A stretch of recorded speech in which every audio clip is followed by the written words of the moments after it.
آپ کو ضرورت آپ کو ہے, عوام کو مشکل سے آپ نے بچانا ہے, اس لیے ذمہ داری آپ کی ہے.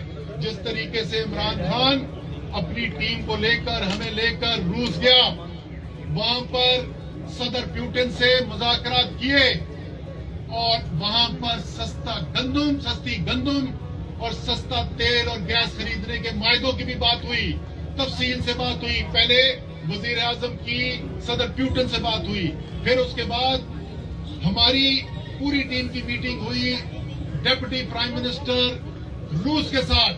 اس کے بعد واپس آ کے وزیر توانائی حماد اظہر نے خط لکھا, باقاعدہ مذاکرات چل رہے تھے. یہ کہتے ہیں ہمیں خط نہیں مل رہا تھا, اب وہ کہتے ہیں خط تو لکھا تھا لیکن اس کا جواب نہیں مل رہا.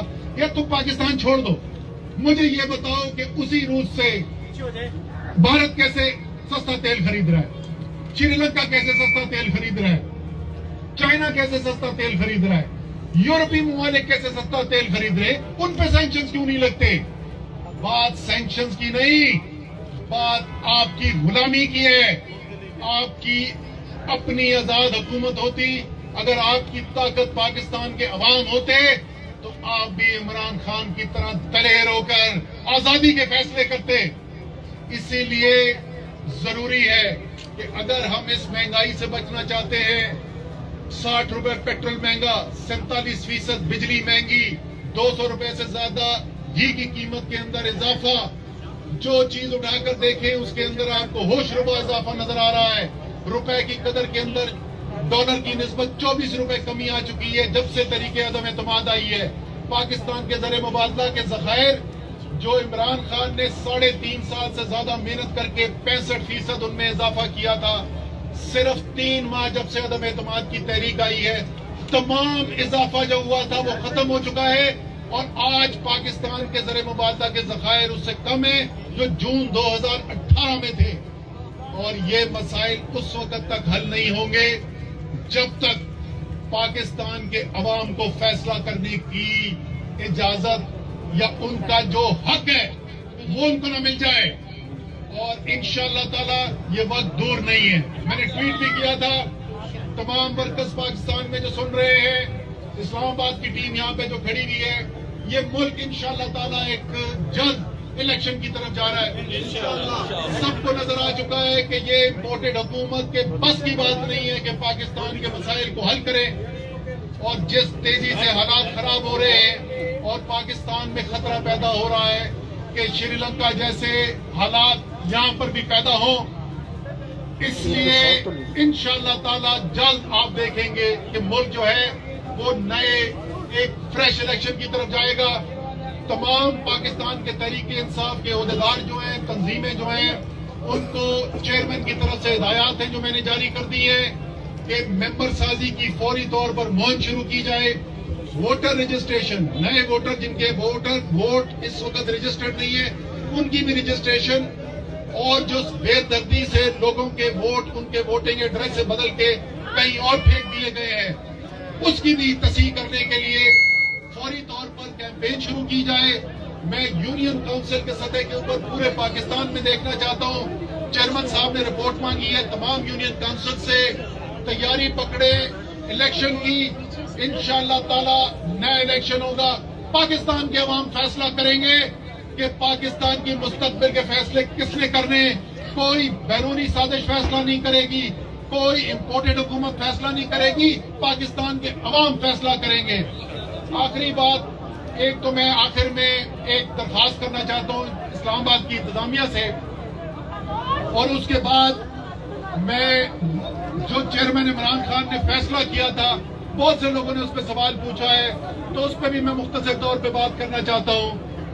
لیکن پہلے اسلام آباد کی انتظامیہ سے میں یہ درخواست کرتا ہوں کہ اسلام آباد کے شہریوں کے اوپر رحم کریں. جہاں پر یہ امپورٹڈ حکومت ڈیزل اور پیٹرول کی قیمتیں لے گئی ہے تو یہ لوگوں کی استطاعت سے باہر ہوتا جا رہا ہے. تو اسلام آباد کے اندر گھوڑا چلانے کے لیے اور کچھ لوگوں کی خاص فرمائش ہے کہ کھوتا چلانے کے لیے بھی پرمٹ جاری کیا جائے. لوڈ شیڈنگ جو ختم کر دی تھی عمران خان کی حکومت نے, وہ جس طریقے سے نہ صرف اسلام آباد پورے پاکستان میں ہو رہی ہے، اس لیے فوری طور پر ایسے پنکھے جیسے ابھی یہ سینی ایس ڈی ہماری سینیٹر صاحبہ نے پکڑا ہوا ہے، ایسے پنکھوں کی بھی ضرورت ہے، یہ بھی عوام کے اندر ڈسٹریبیوٹ کیے جائیں۔ یہ تو میں ویمنز ونگ سے کہوں گا تحریک انصاف کی کہ آپ سب کو جو ہے نا پنکھے ڈسٹریبیوٹ کریں۔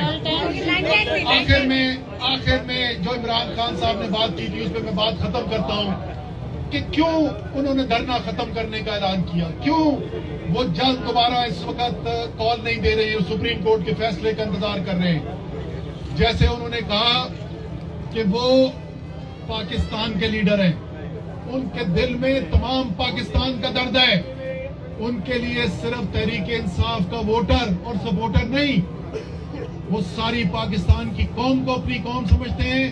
وہ کہتے ہیں کہ یہ فوج بھی ہماری ہے، یہ پولیس بھی ہماری ہے، یہ جو مہنگائی کا طوفان آ رہا ہے اس کا اثر ان سب کے اوپر بھی ہوگا۔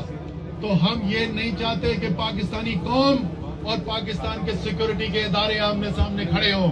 اس لیے امید ہے کہ انشاءاللہ تعالی سپریم کورٹ ایک اچھا فیصلہ کرے گا اور ایک پرامن طریقے سے پاکستان کے عوام کو اپنی اظہار خیال کی آزادی کا حق دیا جائے گا، اور اس کے بعد جیسے میں نے کہا انشاءاللہ تعالی ہم جا رہے ہیں نئے الیکشن کی طرف۔ پاکستان زندہ باد۔